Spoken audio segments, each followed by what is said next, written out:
Hello. Clap one time if you hear me. Clap 2 times if you're excited. Oh, it has to be more louder than that. Come on. Anyway, I hope you're just as excited as I am. I know it's been a long day, but hopefully a really generative one for everyone. So last night, I heard the wind howling through the brownstones, and as someone born and raised in San Francisco, I have to admit, I'm not accustomed to those sonic textures. While I found nature's breathing quite jarring as it rumbled and rattled against the windows and forcefully going through branches of the leafless trees on Halsey Street, I had to remind myself, and I've been doing this since I was a little girl to calm my anxiety and nerves, that somehow and sometimes the earth, the goddesses, and our ancestors are calling. Today, I want to invite you all to listen carefully as we study the ways of liberation with our next speaker and how refiguring the future entails a lot of hard work, and as Heather and I mentioned earlier, stamina and endurance. We must remember, in order for real change to happen, we all need to sharpen our cultural, historical, and political analyses. Dr. Taylor has served so wonderfully as someone who teaches me so generously through her writing, scholarship, and research. I know she will continue to guide us today on how to be better equipped for an inclusive future. As the author of From Black Lives Matter to Black Liberation, she leads us through the necessary examination of the history and politics of Black America in response to police violence in the United States. But she also provides us with incisive and sobering insights of how racial and social injustices are deep-seated in America, such as the location of the demise of the institution of slavery in 1865, which is the Appomattox, I don't think I pronounced that correctly, Appomattox Courthouse, was also the place of Freddie Gray's murder 150 years later.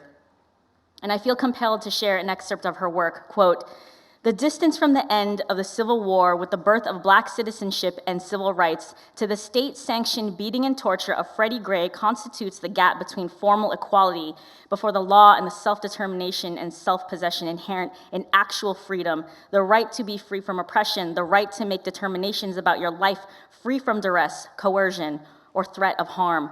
Freedom in the United States has been elusive, contingent, and fraught with contradictions and unattainable promises for almost everyone," end quote. She has also shown us the relationship between capitalism and its inextricable link to racism, and what seems insurmountable is actually not. But it requires hard, intentional, intellectual, emotional, and physical labor by all people. In her most recent book, How We Get Free, Black Feminism and the Combahee River Collective, she brings forth yet again the necessity of studying the political analysis of the Combahee River Collective, which is a radical Black feminist organization founded in 1974 and named after Harriet Tubman's 1853 raid of the Combahee River in South Carolina that freed 750 enslaved people. In this book, she welcomes us into her conversations with other groundbreaking, radical Black feminists.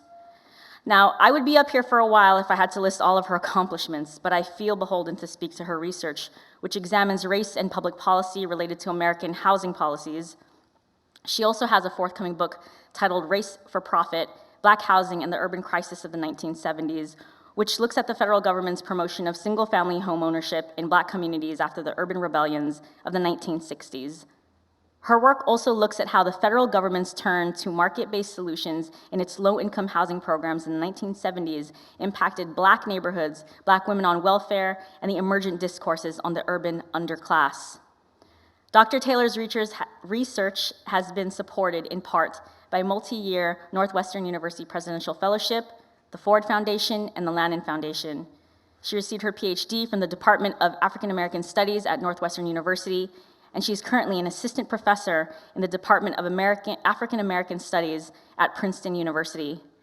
You are a force, just like the wind I vigilantly listened to last night, and it is my absolute honor and pleasure to welcome you, Dr. Keeanga Yamahtta-Taylor.